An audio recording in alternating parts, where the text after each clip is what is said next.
Hi, welcome to this new series of inspirational leadership. And on this series, we're looking at the leader's self-care. Now, there's probably some of you are thinking that this is a kind of soft, introspective subject, and yet it's an incredibly important subject for us to look at, the leader and self-care within the leader's life.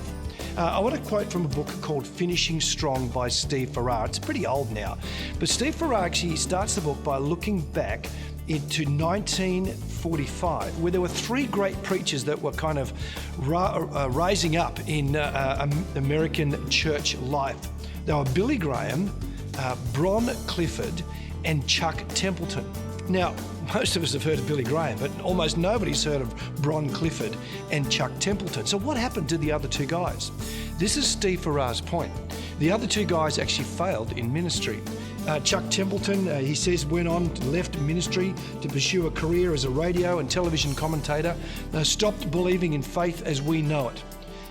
Bron Clifford, though, is actually a tragic story. Let me read a piece of this to you. About 1954, Clifford lost his family, his ministry, his health, and his life. Farrar goes on to say alcohol and financial irresponsibility had done him in. He wound up leaving his wife, his two Down syndrome children.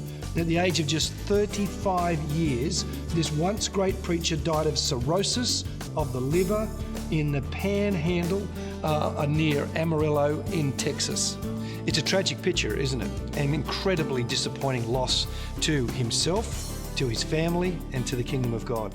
You know, in Hebrews, the writer of the Hebrews thinks about salvation kind of differently in some ways than Paul did. It's not that they had a different view of salvation, they just thought of it differently. And this is what the writer of the Hebrews says in Hebrews chapter 9, verse 28, the second part.